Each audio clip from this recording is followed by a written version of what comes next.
Hello guys, இன்னைக்கு vanish ஃபேஃப்னியர் தான் பார்க்க போகிறோம். பாருங்கள், இப்போது ஆஸ்பெரோலேருந்து தான் வந்திருக்கு பேப்ளேட் பஸ்ட்டு. அதுக்கப்புறம் அன்பாக்ஸ் பண்ணால் இதை நல்லா பார்த்துக்கோங்க, சூப்பராக இருக்கும். வாங்க கீழேருந்தே அன்பாக்ஸ் பண்ணுவோம். ஏற்கனவே டேப்லாம் பிச்சுட்டேன். இங்கே நல்லா பார்த்தீங்கன்னா உங்களுக்கு தெரியும், இங்கே ஆஸ்பெரோன்னு போட்டிருக்கோம். ஆஸ்பெரோ உண்மையானது தான், 1500 தான். ஃபஸ்ட்டு நம்ம பேக்கிங்லேருந்து நம்மளோட பேஸ் ஆனது மேலே அவுட்புட் எடுத்துருக்கோம். அதுக்கப்புறம் கீழே டிரைவர் எடுத்துருக்கோம், பார்த்துக்கோங்க. அதோட பார்ட் ஆனது ஒன்று இருக்கும், அது நான் காட்டுறேன். அதுக்கப்புறம் கீழான மெட்டல் தான், ஃபுல் மெட்டல். வெயிட்டும் ஓரளவுக்கு வெயிட் இருக்கும். அதுக்கப்புறம் அதோட லான்ச்சரோட அதுக்கப்புறம் அந்த லான்ச்சர் இது நல்லா தான் இருக்கும். லெஃப்ட்லேயும் யூஸ் பண்ணலாம், ரைட்லேயும் யூஸ் பண்ணலாம்.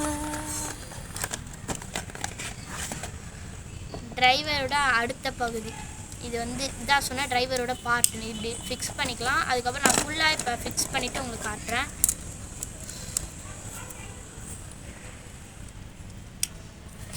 ஃபிக்ஸ் பண்ணியாச்சு. இது ஒரு டீ இப்போ விட்டு பாட்டுருங்க.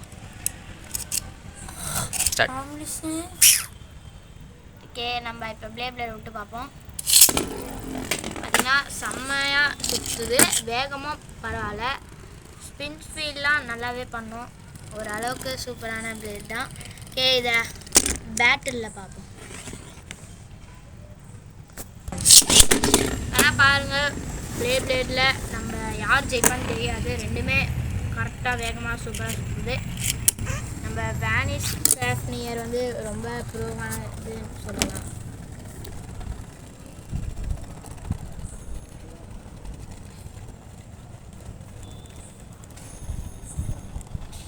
ரெண்டுமே ஸ்டாமினா கம்மியாச்சு. நம்ம வேனிஷ் ஃபேஃப்னியர் தான் ஜெயிச்சுது, பார்த்துக்கோங்க. ஆஸ்பெரோ கம்பெனி ரியல் தான். By guys.